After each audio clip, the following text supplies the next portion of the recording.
अस्सलाम वालेकुम दोस्तों। ग्रीन एंटरटेनमेंट जे ड्रामे गुलाम बादशाह सुंदरी जी अपडेट खणी हाज़िर थी चुका आहियूं दोस्तों। इन खां पहिरीं असांजे चैनल ते न्यू आहे त सब्सक्राइब करे हाल ते क्लिक कयो। त बिना देर तो अपडेट जी तरफ तव्हांखे इंतज़ारु कोन था करायूं।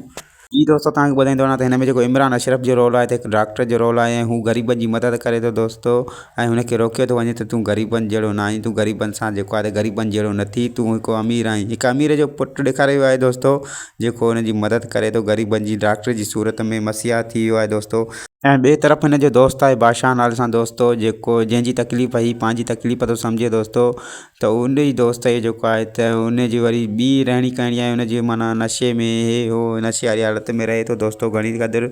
ऐं मां तव्हांखे ॿुधाईंदो वञा त हिन ड्रामे जी जेका हीरोइन आहे सुंदरी जेका आहे दोस्तों, उहा कंहिं महफ़िल में वही पंहिंजी दोस्त जी महफ़िल में ओचितो बरसाति थी वई दोस्तों। त हुनजे हिसाब सां हुनखे घरु वापसि अचणो पियो ऐं पैदल अची रही हुई दोस्तों। हुनजी का सुज़ुकी जेका ख़राबु थी पई, हुन पैदल अची रही हुई त हिनजी बादशाह जी गाॾी हुनजे आॾो अचे थी ऐं हुनजी का दोस्त हुनखे लिफ्ट घुरे थी ऐं सभु गॾिजी हुनजी गाॾी में अंदरि वेहनि थियूं। तंहिं ते माना बादशाह ख़ान जी बुरी नज़र जेका आहे त हिन सुंदरी ते पइजी वञे थी।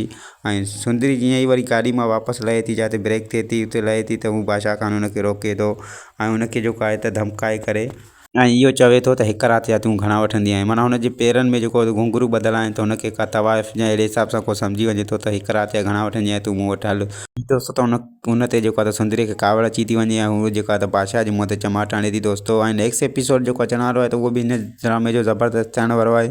ऐं बादशाह जेको आहे त हुन छोकिरीअ खे खणाईंदो ऐं हुनखे जेको आहे त ग़ुलाम जेको आहे डॉक्टर जी सूरत में इमरान अशरफ जो कैरेक्टर आहे, त उहो हुनखे जलींदो त तूं कंहिं बि छोकिरीअ सां जेको न चाहे हुनखे न खणिजांइ। पर हू जेको बादशाह आहे त हू कॾहिं बि न मुड़ंदो ऐं जेको आहे नेक्स्ट एपिसोड में हू सुंदरीअ खे खणाए पाण वटि क़ैद ज़रूरु कंदो दोस्तों। बादशाह जो किरदारु जेको आहे त हू हिकु नशो कंदड़ आहे ऐं जेको हू माना हिकु ॻाल्हि खां ॿी ॻाल्हि थो सम्झे, हू नशे में एतिरो हावी थो थी वञे जंहिं ते हू ग़ुलाम हुनखे झले रहियो आहे त इहे शयूं तूं न कर, तूं ईअं ई बेस्ट आहे। उमेदु आहे त हीअ वीडियो तव्हांखे पसंदि आई हूंदी। वीडियो पसंदि अचे लाइक सब्सक्राइब शेयर ज़रूरु कंदा। वरी मिलंदासीं न्यू अपडेट सां गॾु। ख़ुदा हाफ़िज़ दोस्तों।